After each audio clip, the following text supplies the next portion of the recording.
और मेरे निडर वासियों, तो कैसे हैं आप लोग। आज मैं आपको एक्सप्लेन करने वाली हूँ 2017 में रिलीज़ हुई द हाउस नेक्स्ट डोर की कहानी। फिल्म बहुत ही बेहतरीन है, तो बिना किसी देरी के चलिए शुरू करते हैं।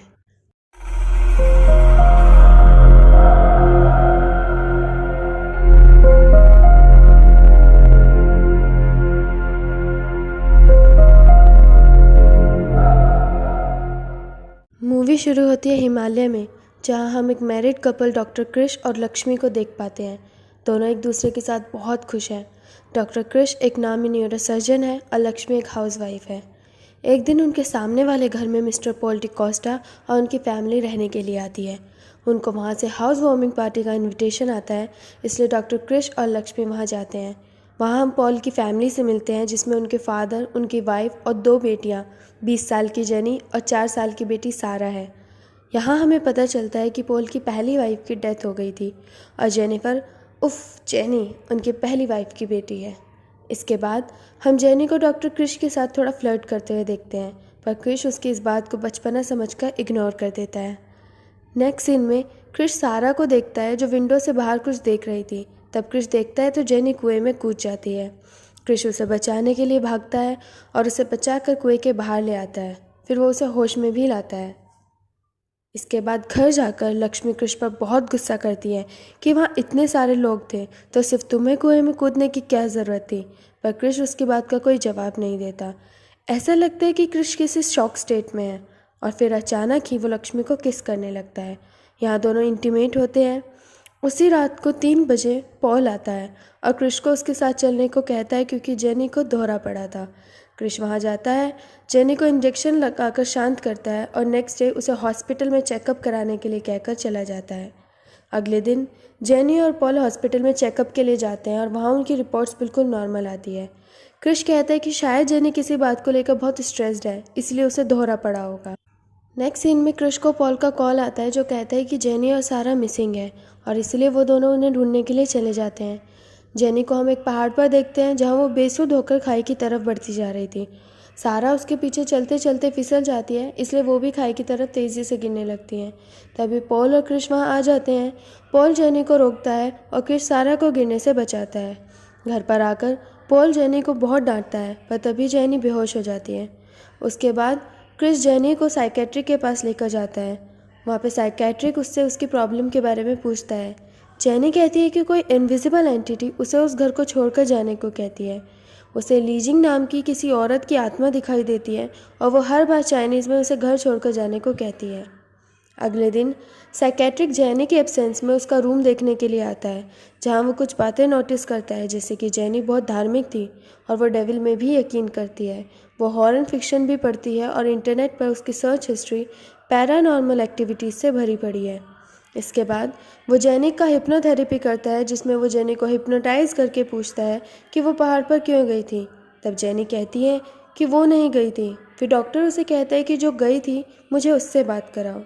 तभी अचानक जेनी की आवाज़ बदल जाती है, जैसे कि कोई और उसके अंदर हो। वो चाइनीज़ में अपना नाम लीजिंग बताती है और कहती है कि तुम सब इस घर को छोड़कर चले जाओ। वो अपने पेट पर से कुछ साफ करने लगती है और डॉक्टर के पूछने पर कहती है कि वो पेट पर लगा खून साफ कर रही है। हिप्नोथेरेपी ख़त्म होने के बाद साइकेट्रिक पॉल और क्रिश को कहता है कि जेनी शायद अपनी मॉम की डेथ के बाद इस सदमे से उभर नहीं पाई है, इसलिए उसने अपने दिमाग में कुछ कहानी बना ली है। लीजिंग उसकी बस एक कल्पना है, ताकि वो अपने पुराने घर वापस चली जाए। तब पॉल उसे इसका इलाज पूछता है तो वो कहता है कि जेनी का फेक एक्सॉर्सिज्म करना होगा, जिससे उसे यकीन हो जाए कि लीजिंग की आत्मा उसके अंदर से जा चुकी है। जिसके लिए पॉल अपने फैमिली प्रिस्ट मिस्टर पैस्टर जोशुआ को बुलाता है, पर पैस्टर कहते हैं कि वो एक्सॉर्सिज्म असली ही करेंगे, चाहे जेनी पोसेस्ड हो या फिर ना हो। अगले दिन वो सब पूरी तैयारी के साथ जेनी के रूम में जाते हैं, जहां जेनिफर डिकोस्टा का एक्सॉर्सिज्म शुरू हो जाता है। एक्सॉर्सिज्म शुरू होते ही वहाँ के लाइट्स फ्लक्चुएट करने लगती हैं, चीज़ें हवा में उड़ने लगती हैं और जेनी अपने हाथ पांव मोड़कर चाइनीज़ में उन्हें रुकने को बोलती है। तब प्रिस्ट कहता है कि ये जेनी नहीं है, इसके अंदर कोई आत्मा है जो चाहती है कि हम ये घर छोड़कर चले जाएं। लीजिंग की आत्मा सब पर अटैक करती है। वो क्रिश पर एक अलमारी गिरा देती है। एक बार को तो सब शांत भी हो जाता है। एक्सॉर्सिज्म ख़त्म होने ही वाला होता है कि तभी वहाँ पर रखा क्रॉस उल्टा हो जाता है और जेनी प्रीस्ट को हवा में उछालकर नीचे गिरा देती है। यहाँ हम प्रीस्ट की आंखों में कोई डर देख पाते हैं। इसके बाद प्रीस्ट कोमा में चले जाते हैं और जेनी बिल्कुल ठीक हो जाती है। दूसरी तरफ हम लक्ष्मी को देखते हैं जो क्रिश को एक गुड न्यूज़ देती है कि वो प्रेग्नेंट है। दोनों बहुत खुश होते हैं, पर उसी रात को पॉल की मेड गायब हो जाती है। पॉल को उसके बेड के नीचे से खरोच के निशान और एक वूडू डॉल भी मिलती है। यहाँ पॉल को उसकी मेड की कई कुछ बातें याद आती हैं। उस मेड को पूरा यकीन था कि इस घर में किसी आत्मा का वास है, और अब अपने घर में इतनी सारी घटनाएं देखकर पॉल को भी यकीन हो गया था कि शायद वो सच कह रही थी। पॉल अपने फादर से कहकर एक बंजारे को वहाँ बुलाता है जो आत्माओं से बात कर सकता है। पॉल एक चाइनीज़ ट्रांसलेटर को भी वहाँ बुलाता है। बंजारा अब आत्मा से बात करता है, जहाँ उसे पता चलता है कि यहाँ पर एक नहीं बल्कि 3 आत्माएं हैं, एक माँ और उसकी बेटी की और एक शैतान की। माँ और बेटी की आत्मा पॉल और उसकी फैमिली को घर से भगाने के लिए डरा रही थी, पर वो प्रेत आत्मा उन्हें उस घर से जाने नहीं दे रही थी। बंजारा उनसे पूछते हैं कि क्या उन्हें इस घर में कोई पुरानी चीज़ मिली है। तब जेनी उन्हें एक कॉम्ब लाकर देती है जो उसे उसी पहाड़ के पास एक छोटे पेड़ के नीचे मिला था। बंजारा कहता है कि जिस चीज़ से हमें सबसे ज़्यादा लगाव होता है उसमें हमारे इमोशंस समा जाते हैं, पर उस चीज़ को छू कर उन इमोशंस को महसूस करने की ताकत सिर्फ कुछ इंसानों में होती है। बंजारा उस कॉम्ब को छूकर उसमें एक छोटी बच्ची और उसकी माँ के बीच का प्यार महसूस कर पाता है। पॉल, बंजारा और जेनी उसी पेड़ के नीचे जाकर खड़े होते हैं जहाँ उन्हें वो कॉम्ब मिला था। पेड़ के नीचे वो लोग खोदते हैं तो वहाँ उन्हें स्केलेटन मिलते हैं, एक प्रेग्नेंट औरत का और उसकी बेटी जिसका गला काट दिया गया था। वहाँ उसे एक आदमी का स्केलेटन भी मिलता है जिसके गले में कोई लॉकेट था। साइमल्टेनियसली हम लक्ष्मी को देखते हैं जिसे वाटर टैंक में किसी छोटी लड़की की आत्मा दिखाई देती है, जिसकी वजह से वो डर कर सीढ़ियों से गिर जाती है। वो हॉस्पिटल में एडमिट होती है और लकीली उसका बेबी बिल्कुल सेफ होता है। यहाँ साइकेट्रिक जेनी के केस के लिए पुलिस की हेल्प से पॉल के घर की हिस्ट्री पता करता है। वो क्रिश को बताता है कि लगभग 80 साल पहले पॉल के घर में 3 लोगों की एक फैमिली की लाश मिली थी, जिसका सच पता करने के लिए वो साथ मिलकर पास के एक गांव में जाते हैं। वहाँ वो एक औरत से मिलने जा रहे थे जिसे पॉल के घर की हिस्ट्री के बारे में सब पता था, क्योंकि उन मर्डर्स की वो इकलौती आई विटनेस थी। पर तब वो एक छोटी बच्ची थी, इसलिए वो उस वक्त गवाही नहीं दे सकी। वो औरत उन्हें उस घर में 80 साल पहले हुई घटना के बारे में बताती है। वो औरत बताती है कि वो लगभग 5 साल की थी जब पहले पॉल के घर में एक चाइनीज़ फैमिली रहा करती थी, जिसमें एक प्रेग्नेंट औरत, उसकी 5 साल की बेटी और उसका हस्बैंड लू वे रहते थे। उनके घर में एक बहुत सुंदर पेड़ था जिसके फूल लेने के लिए वह अक्सर वहाँ जाया करती थी। लू वे किसी शैतान की पूजा किया करता था। उसका मानना था कि पूर्ण सूर्य ग्रहण के दिन अगर एक छोटी बच्ची की बलि दी जाए तो शैतान खुश हो जाता है और बेटे का जन्म होता है। एक दिन जब वो वहाँ फूल लेने जाती है तब वो आदमी उसे पकड़कर उसकी बलि देने के लिए अपने घर लेके जाता है, पर तभी वहाँ उसकी वाइफ ली जिंग आ जाती है और उसे बचाकर वहाँ से भगा देती है। पर इन सब में उसे धक्का लग जाता है जिस वजह से वो बेहोश हो जाती है। अब सूर्य ग्रहण खत्म होने वाला था, इसलिए वो अपनी ही बेटी की आंख पर पट्टी बांधकर उसकी बलि देने के लिए उसे वहाँ लाता है। वो उसका गला तलवार से काट देता है। लीजिंग को तभी होश आता है और अपनी बेटी को मरा हुआ देखकर उसे बहुत दुख होता है। वो अपनी बेटी से बहुत प्यार करती थी। वो कहती है कि अगर एक बच्चे की मौत से ही एक बच्चा पैदा होगा तो ऐसा बच्चा उसे नहीं चाहिए। ऐसा कहकर वो अपने पेट को तलवार से काट लेती है और इस तरह उसकी और उसके पेट में पल रहे बच्चे की मौत हो जाती है। अब लीजिंग ने खुद को मारकर लू वे का प्लान चौपट कर दिया था, जिसकी वजह से वो भी कुएं में कूदकर सुसाइड कर लेता है। इस तरह वो पूरी फैमिली उस घर में ख़त्म हो जाती है। वहाँ बंजारा भी उस पेड़ और उन स्केलेटन्स को छूकर ये बात पता कर लेता है और वो पॉल को सब सच बता देता है। पॉल अब उस घर को छोड़कर जाने की तैयारी करता है, पर बंजारा उसे कहता है कि आज वही सूर्य ग्रहण है, इस वक्त उसे कहीं नहीं जाना चाहिए। पर पॉल वहाँ रुककर मौत का इंतज़ार नहीं करना चाहता, इसलिए पॉल उसकी बात नहीं मानता। तभी वहाँ पर लक्ष्मी और डॉक्टर क्रिश आते हैं। लक्ष्मी कहती है कि पास्टर को होश आ गया है और सूर्य ग्रहण खत्म होने तक उन्होंने जेनी को एक रूम में लॉक कर रखने को कहा है। तब क्रिश और लक्ष्मी दोनों जेनी को ढूंढते हैं और लक्ष्मी जानबूझकर क्रिश को एक कमरे के अंदर जाके जेनी को ढूंढने को कहती हैं और ख़ुद वो बाहर से डोर लॉक कर देती है। जिस पर पॉल उसे पूछता है तो वो बताती है कि पास्टर जोशुआ ने कहा है कि जिस आदमी की मौत इस घर में हुई थी उसकी आत्मा क्रिश के अंदर है।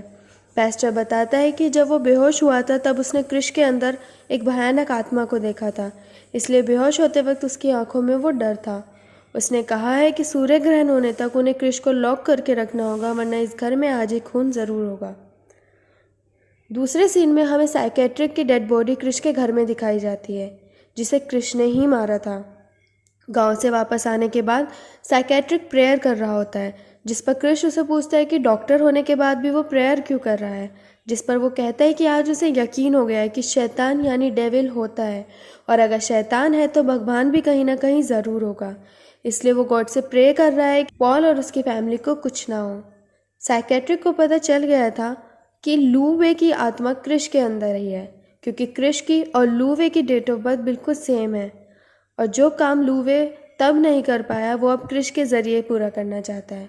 अब क्योंकि उसे सच पता चल गया था, इसलिए क्रिश उसे मार देता है। अब सूर्य ग्रहण शुरू हो जाता है और क्रिश के अंदर का डीमन जाग उठता है। वो दरवाज़ा तोड़कर बाहर आता है और सब उससे छुप जाते हैं। क्रिश सारा को ढूंढने लगता है उसकी बलि देने के लिए। सब लोग सारा को क्रिश से छुपा रहे थे, पर वो लोग ऐसा कर नहीं पाते और क्रिश सारा को ढूंढ लेता है। सारा भी उसकी बातों में आ जाती है और उसके साथ चली जाती है। क्रिश उसे उसी कमरे में लेकर जाता है जहाँ 80 साल पहले उसने अपनी बेटी को मारा था। सब लोग क्रिश से रिक्वेस्ट करते हैं कि प्लीज़ सारा को छोड़ दो, पर क्रिश उनकी बात नहीं मानता, क्योंकि उसके अंदर तो लूवे की आत्मा है। क्रिश सारा को मारने ही वाला होता है कि लक्ष्मी वहाँ पड़ा एक कांच का टुकड़ा उठाकर कहती है कि अगर तुमने सारा को मारा तो मैं भी अपनी जान दे दूँगी। वो कहती है कि अगर एक बच्चे की मौत से ही एक बच्चा पैदा होगा तो मुझे ऐसा बच्चा नहीं चाहिए। ये सुनकर क्रिश को गुस्सा आ जाता है, क्योंकि यही डायलॉग बरसों पहले उसकी बीवी ने भी मारा था। अब वो लीजिंग को याद करता है और तभी वहाँ लीजिंग और उसकी बेटी की आत्मा आ जाती है। बहुत लंबी उम्र है दोनों की। वो दोनों क्रिश को हवा में लेविटेट करती हैं और उससे वहाँ लड़ाई भी करती हैं। वो उसे रोकने की पूरी कोशिश करती हैं। वो सूर्य ग्रहण ख़त्म होने तक उसे रोक कर रखती हैं, और अब सूर्य ग्रहण ख़त्म हो जाता है, जिसके बाद सब कुछ नॉर्मल हो जाता है। सारी डिमोनिक ताकतें वहाँ से गायब हो जाती हैं। क्रिश भी बिल्कुल ठीक होता है, जेनी भी सेफ़ होती है और सारा भी बिल्कुल सेफ़ होती है। अगला सीन 4 साल आगे का दिखाया जाता है, जहाँ पर लक्ष्मी और डॉक्टर क्रिश गोवा में शिफ्ट हो गए थे। वहाँ पर जेनी और पॉल कई सालों बाद उनसे मिलने आते हैं। क्रिश और लक्ष्मी का अब एक 3 साल का बेटा ऋषि भी है। जेनी उसे मिलने के लिए आवाज़ लगाती है तो हम ऋषि को देख पाते हैं, जिसमें हमें कुछ डेमोनिक प्रेजेंस नज़र आती है। यहाँ पर हमें फ्लैशबैक दिखाया जाता है उस रात का, जब जेनी को कुएं से बचाने के बाद क्रिश और लक्ष्मी इंटीमेट हुए थे, और इसी के साथ ये फिल्म यहाँ पर एंड हो जाती है।